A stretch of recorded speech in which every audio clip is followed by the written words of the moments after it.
Bobby Witt Jr. continues to destroy the White Sox, but maybe all this losing will help the White Sox get their version of the Royals stud. And let's discuss on today's episode of Locked On White Sox.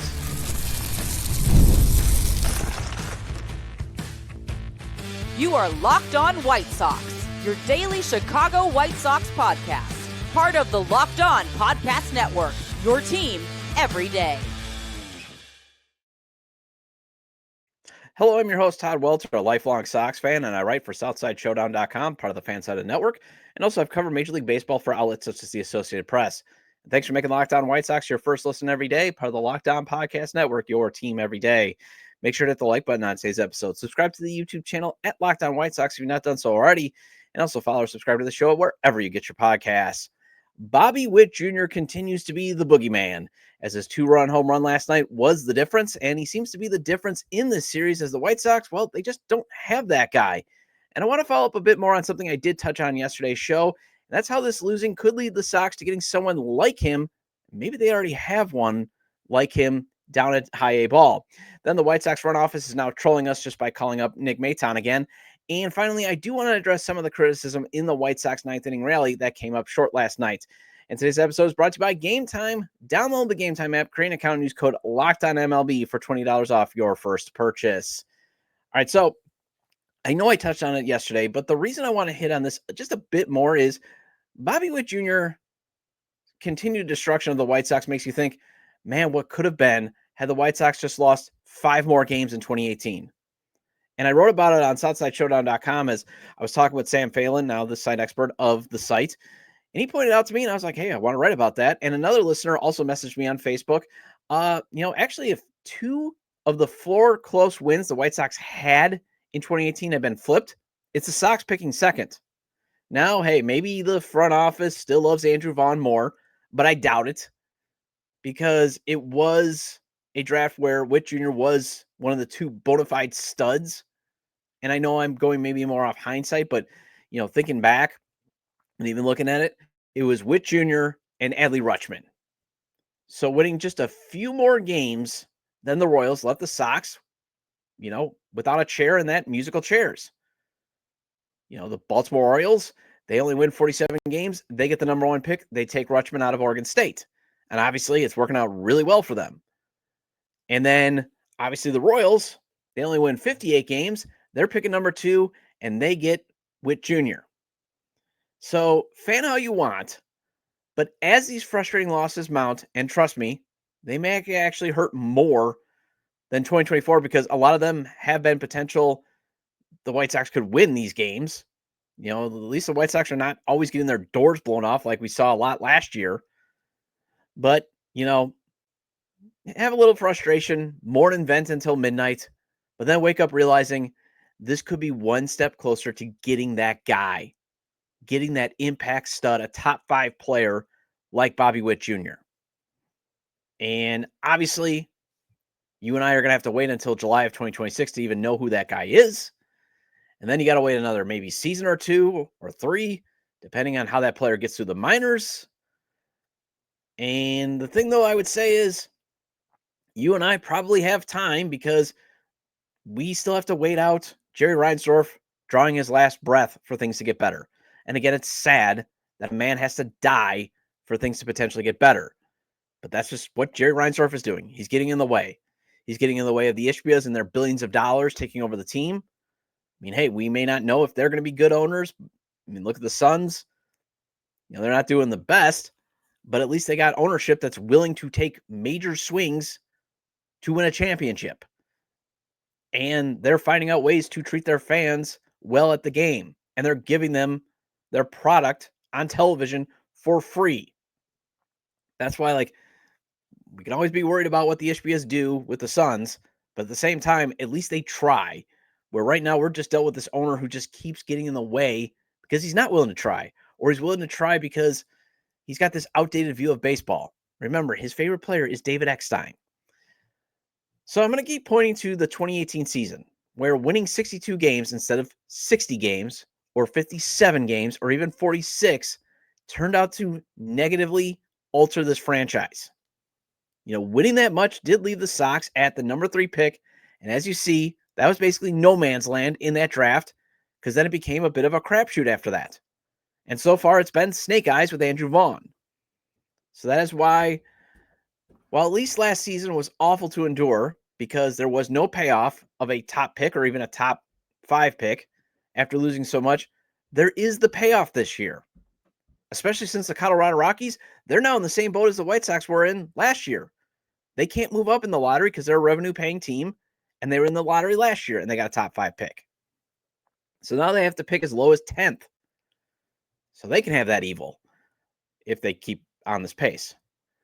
So there's not a lot of awfulness getting in the way of the White Sox at least walking away with the top pick in a draft that is supposed to have some dudes available at the top. There are supposed to be some very, very good baseball players where, obviously the 2025 draft, you would still like your pick of the litter of at least the top players, but Ethan, the love for Ethan Holiday, that shine kind of wore off as, more data was collected.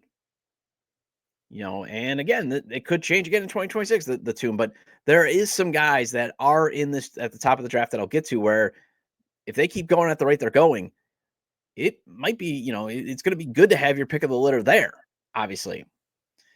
Although maybe, just maybe, the White Sox have a franchise guy at high A Winston-Salem. Braden Montgomery is raking at Winston-Salem. He had a multi-homer game in his first game at Truist Park for the Dash, and then he walks it off last night with another bomb. He is hitting .367 with a 1.257 OPS in 8 games for the Dash, and it really makes you wonder, is it worth keeping him there? And I didn't get a chance to make the graphic, but my guy, Bez from On Tap Sportsnet, he just actually tweeted this at Bez Beyond the Pen. Weatherhope played 29 games at low A last year and a starter at triple at double A. Caglianone played 21 games in the AFL last year and started the year in double A. Beaumont has played 26 games between low A and A+. #promote. I mean, basically, he is at the level where things are just being sorted out right now between these guys, even being major league prospects or not. That's what low A ball is. It's, basically sorting out the fringe guys and actually finding who are these, who are guys that actually have a shot. So only seeing a limited number of pitches at A ball, I don't think it's going to impact his development if they move him up to double A already. He's clearing the hurdle quickly at A ball. So why not get him to where now he would be amongst his peers? I'm all for it. And again, I've always felt like you need to build a process, a development process. And I think the White Sox are trying to do that with Ryan Fuller. And even if you look at the Orioles, for example, Gunnar Henderson and Adley Rutschman did get, I think, 1,000 at bats. I did a show on it in the past, going like, how many at bats do they have? So there's nothing wrong with having the standards, but then build in exceptions. Like, are these guys reaching benchmarks sooner than later? You don't want to rush him like you've done with Colson Montgomery, and then he has to go back to swing school. But if this Montgomery is hitting at the rate that he's been hitting, why not give him the next challenge? And I've seen comparisons to him possibly impacting the organization like Magglio Ordonez and Jermaine Dye. And when I do see his bats, and I have, I try to turn on Winston-Salem games. I try to make sure I'm, when is Braden Montgomery up? I get why. Because that young man can hit. And I've listened to his interviews during spring training. The young man is confident, but driven to be great. And maybe there is some coincidence that he hits the walk-off homer in a minor league game while Andrew Vaughn strikes out at the plate in the 9th inning as the Sox try to rally.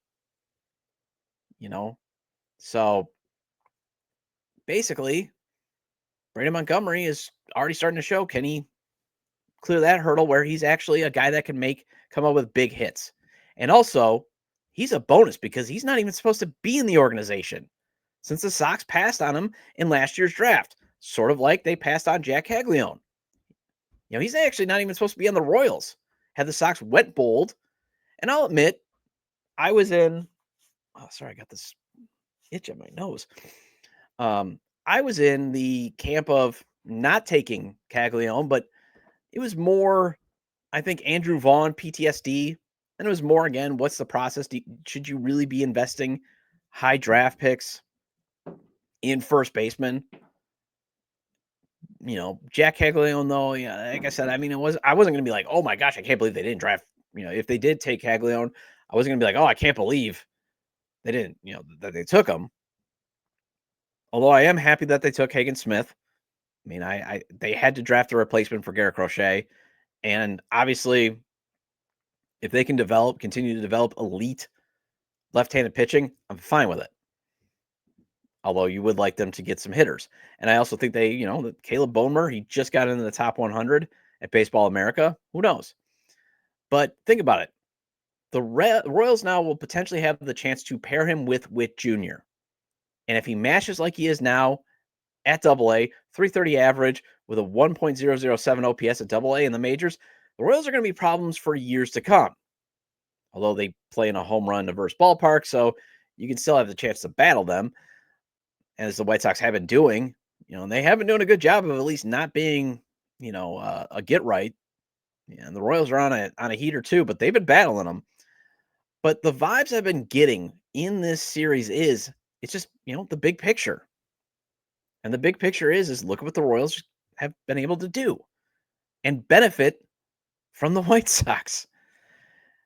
And also, I mean, I'm not going against too, like, hey, let's just continue to root for losing so they always have the top pick.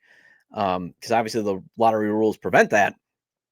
And you still should be able to get a very good baseball player with the number 10 pick this year, too. Like, let's not overlook this draft. And Keith Law's mock draft has the Sox passing on Jace Laviette, going with a prep shortstop. And that'll be interesting to see. Will they do the same thing that they kind of did with Caglianone? But again, it's another chance to get a good player. But this is the year where, again, if the Sox do a lot of losing, even if they're going to lose a bunch of close games, it means having a shot to draft Alabama's Justin LeBron, Georgia Tech's Drew Burris, and UCLA's Rock Cholowski, or high schoolers Grady Emerson or Jacob Lombard. And sign me up for that, because this is how Baseball America describes the 2026 draft. The class of 2026 is shaping up to be the strongest since 2023. A loaded MLB draft class that included outfielders Max Clark, Walker Jenkins, and Bryce Eldridge, shortstops Colt Emerson, Kevin McGonigal, and Aiden Miller, and left-hander Thomas White, among others. And hey, maybe that's why Tim Elko has not been called up.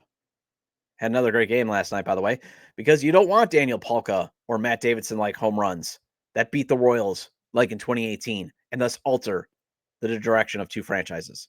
But again, the Sox have an opportunity, though, if Braden Montgomery continues to be what we hope he is, and then they hit in the lottery, they basically win the lottery, or at least in this top 5, as I just gave you 5 stud names, get one of those guys, pair them up, and now you could potentially have 2 dudes like the Royals have. Well, speaking of Elko, he had a monster game yesterday. However, he did not get called up to fill Andrew Benintendi's spot as he goes as Benintendi goes back on the 10-day IL with the calf strain. Instead, Nick Maton is back, and I'll discuss why it feels like the front office is now just trolling us. And that's next on Locked On White Sox. Get the supplies you need from the site made for the skilled trades, Supply House. Whether you're in plumbing, HVAC, or electrical work, Supply House is the reliable way to order products online. Their easy-to-use website is packed with helpful resources and the latest product info to help you get the job done right. Plus, with a complete inventory of over 200,000 parts from 400-plus top brands, you'll find exactly what you need delivered fast from coast to coast. Need help with an order? Supply House offers expert support and industry-leading service, so you'll always talk to a real person. And for trade pros looking for an extra edge, their free Trade Master program offers exclusive perks like a dedicated phone line, free shipping, and discounts on every order. Thousands of skilled professionals are already taking advantage. Now it's your turn. Join the Trade Master program today at supplyhouse.com/TM and start ordering plumbing, HVAC, and electrical supplies with just a few clicks. Plus, use promo code SH5. Again, that's promo code SH5 for 5% off your first order. That's supplyhouse.com. And the NBA playoffs are in full swing, and every night delivers highlight-worthy performances, major momentum shifts, and can't-miss moments. And whether it's a game-winning shot or a breakout player, there's never been a better time to get in on the action, and FanDuel makes it easy to stay in the game before tip-off and live. With player props, performance trends, and same-game parlays, fans have more ways than ever to play smart, and win big. And I always maintain FanDuel's over-unders, the spreads, and the money lines, they're great to play. But if you want to win big, go with their parlays, the futures, and the props. For example, tonight, FanDuel has a same-game parlay of 6 players going over the line set on points, rebounds, and assists in the Golden State and Minnesota game. So you got 40.5 set on Anthony Edwards, 31.5 on Julius Randle, 18.5 on Dante DiVincenzo, Brandon Ponzaminski at 22.5, Jimmy Butler at 38.5, and Draymond Green at 22.5. That is at plus 46.16. So $10 on that, and it hits. It's paying out $461.40. I think New York can not only close out Boston, but then march all the way to the title. $10 on the plus 1,000 right now pays out at $100 if New York can shock the world and hoist the Larry O'Brien Trophy. New to FanDuel, it's the perfect time to sign up. Head to FanDuel.com and place your first $5 bet. And if it wins, you'll get $200 in bonus bets. Make every moment more with FanDuel, the official sports betting partner of the NBA.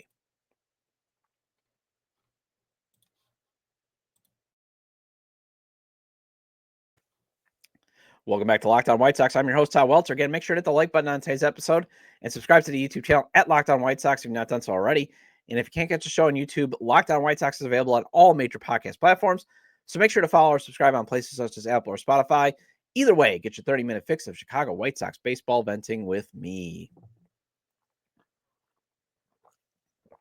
1 second, got a little tickle in my throat. That's why after the break, you kind of saw me give a little cough out there. Anyway, Andrew Benintendi's body is taking it on the chin this year. He had that broken hand in spring training. Then the adductor strain landed him on the 10-day IL. And now a strained calf puts him back on the 10-day IL. And for those clamoring for hot-hitting prospect Tim Elko, whose OPS is now at 1.100, and he's 4 for 7 right now in this week's series against the Memphis Redbirds, you're going to get Nick Maton instead, and you're going to like it. Yeah, sorry to go with Judge Smails on you there. There's a lot of us. I'm one of them. I want a hot dog. I want a cheeseburger. Well, you know what? You're going to get Nick Maton and like it. Basically, you're going to get nothing and like it. And I feel like it's trolling at this point. I mean, you're trolling the fans. Heck, you're even trolling some of the 4A guys who are actually playing better and deserve another shot. I get they need some backup infield help if they're going to continue to turn Brooks Baldwin into the next Leury Garcia. But really, Nick Maton, really? We're going to do this again? Last you and I saw him, he had that 170, 290, 321 slash line. And other than hitting that home run that I think almost landed in Gary, Indiana early in the season, it's been nothing. And I'm more of in the camp of he didn't deserve to return over some of the other 4A guys more than I'm being upset that Elko still doesn't get called up.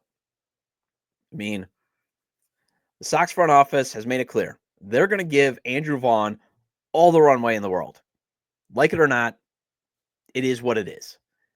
And on days Josh Roa, and for those that, I've even said, well, then fine, let's put Vaughn back in left field. I mean, there's other suggestions too. Like you could have Vaughn and Elko both on the roster at the same time, but they're not going to do it. So on days Josh Rojas is playing third, you still rightfully want Miguel Vargas in the lineup playing first. And I still maintain you just want Vargas playing first at least 5 days a week. Maybe, still play him at third once a week to maintain the reps because, again, the hope is Josh Rojas is traded for something at the deadline, and then you put Vargas back at third, although I keep still maintaining just keep Vargas at first because he plays the position better defensively than Andrew Vaughn. Brian Ramos, he had a home run yesterday. Maybe you call him up, have him play third, and Vargas. You could have both of them. So I got this itch. You could actually have Vargas, Elko, and Ramos on the roster without having Andrew Vaughn there because you should have never have tended him in the first place. But either way, it just means Vaughn's going to take the DH reps. So there's just not a spot. So even though I don't agree with it, I have to accept it. We all have to accept it. But I fall into the camp more like, former host of the show, Herb Lawrence, he tweeted out too. They brought up a guy who didn't earn it, didn't earn the right to be back. There's a couple of other guys at AAA, even though they're 4A guys, they earned another shot to have the tires kicked out of them. And that's where I fall on. Corey Julks or even Tristan Gray or Dominic Fletcher, they're playing much better and they've earned the right to be big leaguers again, even if though it's likely that they're not going to produce much. But the key is they hit right-handed. That's probably what it came down to. Benintendi, a left-handed bat, he goes on the IL. Oh, we got to have a left-handed bat. But think about it. Julks' OPS at AAA Charlotte is 1.054. And obviously, even though he cooled off considerably after first coming over to the White Sox last season, you know he can provide some production, and he can even get on a little heater to at least help you maybe win what I keep thinking is at least the acceptable amount of wins, 50 to 55 wins, to still give you the best lottery odds. Gray has an 876 OPS in Charlotte. Dominic Fletcher has an 836 OPS in Charlotte. He hits left-handed. Heck, you can get rid of Joshua Palacios and bring up Julks or Fletcher. I would just rather see the Sox kick the tires on those guys again rather than roll with Maton again, or again, keep forcing Palacios down our throat because we just keep getting nothing but bad from them. But, and also in the big picture, what this screams is the front office doesn't care how much you produce in the minors, unless you're on their preferred list of players or you hit left-handed. And that sends the wrong message. Well, speaking of bad, there were some decisions made that Ozzie Guillen on the postgame show, and even some fans think were, terrible decisions in the night that cost them a win. Let's address them next on Lockdown White Sox. Looking for a snack that's both delicious and nutritious? Crack into a good source of protein with Wonderful Pistachios. Wonderful Pistachios is one of the highest protein nuts. Each 1 ounce serving has 6 grams of protein, giving you over 10% of your daily value. Plus, they're packed with fibers and better for you unsaturated fats to help you keep feeling fuller longer. Personally, I love the no shells variety. It's a perfect grab and go snack for busy days. My go-to flavors are the roasted and salted or the honey roasted. And the roasted and salted I love because it's the perfect blend of roasted flavor, but just enough salt where I don't need a gallon of water to wash them down. The honey roasted flavor, talk about an explosion of great flavor. I love the honey goodness. And if you love cracking open every shell for that satisfying crunch, the in-shell options, they're a classic favorite. Get snacking and get cracking with the snack that packs a protein punch. Visit wonderfulpistachios.com to learn more. Welcome back to Lockdown White Sox. I'm your host, Todd Welter. Again, shout out to all the everydayers. I appreciate your loyalty. Please hit the like button on today's episode. Recommend to your fellow Sox fans or baseball fans, friends, to subscribe to the YouTube channel at Lockdown White Sox or wherever they get their podcasts, as this show is available on all major podcast platforms. All right, so I know I've been hammering home the big picture today and even yesterday, but as I keep saying, that's the vibes I've been getting when I watch this series is in the big picture, losing a lot will hopefully get the White Sox that stud like the Royals have when they lost a lot in 2018, that type of stuff. But I do get why there's some frustration that the Sox ninth inning at least did not end in a tie. At least they didn't, rally back to tie the game. I get that frustration. I'm with you. Although I wonder if there are some mitigating circumstances. And again, in the grand scheme of things, Luis Robert Jr. left the game healthy. That's why I say there's mitigating circumstances. Because at least his trade value isn't destroyed. Because even though they lost, remember again, 50 to 55 wins, maybe 58. Should be the goal, should be acceptable, should be okay. You don't want them winning a lot, though, because, again, you want that shot, your pick of the litter of the 2026 draft. And I know it's a long way off. But you also want Luis Robert Jr. healthy so you can flip him, hopefully, by Memorial Day or mid-June, because he's the last talented asset that the White Sox have that can bring back impact prospects.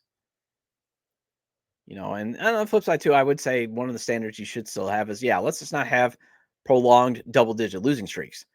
But you still want to finish the season with key long-term pieces, having the arrow pointed up, and hopefully getting some assets back, some impact players back in a Luis Robert Jr. trade. And if you want to know why he needs to be traded, talked about it extensively.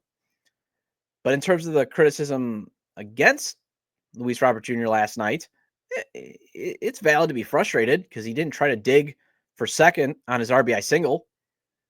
Now, the mitigating circumstances are the outfielder did make a great play to the ball. So if he is tracking, watching the outfielder, ball, it did look like it should have looked like a double right away.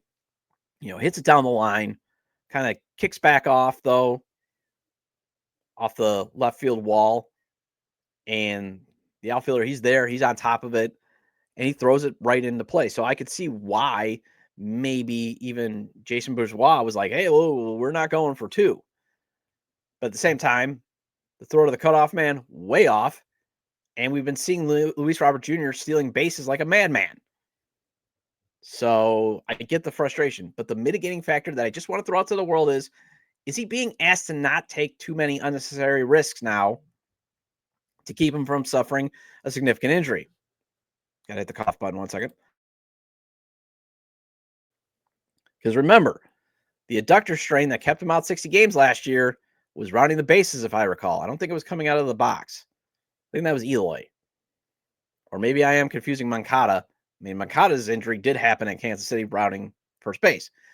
But either way, he has had soft tissue injuries running the bases. And I know on the walk-off hit on Tuesday, hit by Witt Jr., there wasn't exactly a hard charge by Robert Jr. So I get he's not hustling. Look at him, that criticism. But I still wonder, has the front office sort of made it clear that he should be more careful out there? And remember, there's a history of this organization actually ordering the team to not hustle as much. Remember 2022, the Swaggy McNolegs team that kept having those soft tissue injuries or sore legs. Like, what was it? Didn't Vaughn have to sit out a game because his legs were sore? And I do remember, if I recall, it was either speculated or there was an actual report that Tony La Russa did say to the guys, hey, you don't have to run as hard. Maintain your legs. So I wonder if that's kind of in play now, since we're close to the end of Luis Robert Jr. being on the White Sox. Because again, if he keeps producing like he is, he probably will get traded for a team wanting to jump the market for a guy that can beat you with his glove, with his bat, and with his legs when he apparently feels like running. Or again, is he being told, let's be selective here? Now, the criticism of not bringing Edgar Carroll off the bench to pitch in, or even Chase Meidroth, that's also valid, especially since Andrew Vaughn continues to be a grab a bat and kill this rally hitter. Because he struck out for the first out after Matt Theis's single, which could have been the game-tying RBI single had LRJ been at second instead of first.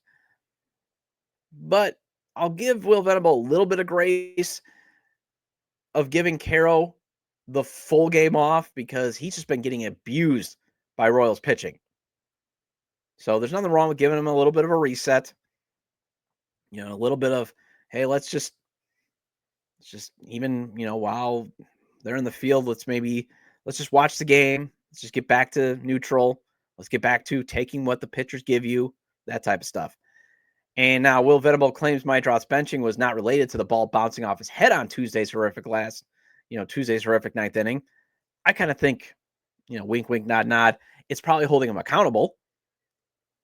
So I'm not excusing the decision, but I see the mitigants that maybe Carroll and Meidroth, though, they said they want to give him a full day of rest. Maybe they did need just a full game, control alt delete. Let's get back at it. We'll get back on it on Thursday. However, the criticism is valid at the very least that you would like to see, obviously, a try-hard team, at least for the moment of entertainment purposes. Again, I keep talking about the wins, but yes, you would like to see, and I'll even admit I am struggling, and maybe that's why I keep hammering home this topic, because maybe I need the therapy this time, and, for your wonderful ears to listen. But I still get meatball every time the Sox have a chance to win. I would like to see the White Sox win more than 55 games. I do. Every time the Sox have a chance to win, I'm meatball still there. Even though I know the whole point of this exercise this season is wins and losses don't matter. But as I have to keep reminding myself, and I keep suggesting to everybody here, I go to bed frustrated, yes, but I wake up and realize the Sox might be one step closer to getting a great player that might be so good, he is a White Sox stink proof. Because until the Ishbias take over with their money, that is what you and I have to hope for in terms of things getting better. Maybe Braden Montgomery is that good that he's White Sox stink proof. And maybe whoever they draft in the 2020, even this year in the 2025 draft, are White Sox stink proof, because that's what we have to hope for. Because again, we've got this guy named Jerry Reinsdorf who keeps getting in the way. Well, that wraps up this edition of Locked On White Sox. Thank you for making Locked On White Sox your first listen today. For your second listen, check out the all-new Locked On MLB Game Night. Every game, every night, all season long. Get local analysis on a national scale. Find MLB Game Night on Locked On MLB on YouTube or wherever you listen to your podcast. And I'll be back tomorrow with a crossover episode with Locked On Marlins as, hey, misery loves company. And it'll be an episode of Who Has It Worse and Who Will Get Better Sooner. Feel free to leave comments about today's discussion regarding the Sox losing, hopefully getting them closer toward getting a stud player in the 2026 draft. While they also might have one in Braden Montgomery, the Sox front office basically trolling us by calling up Nick Maton again and going over the criticism of how the White Sox lost last night. You can leave them at the episode page on YouTube, X, formerly Twitter, at Todd J. Dub or at Locked On Sox, or you can email me at lockedonwhitesox@gmail.com. Have a great day, and I'll see you tomorrow.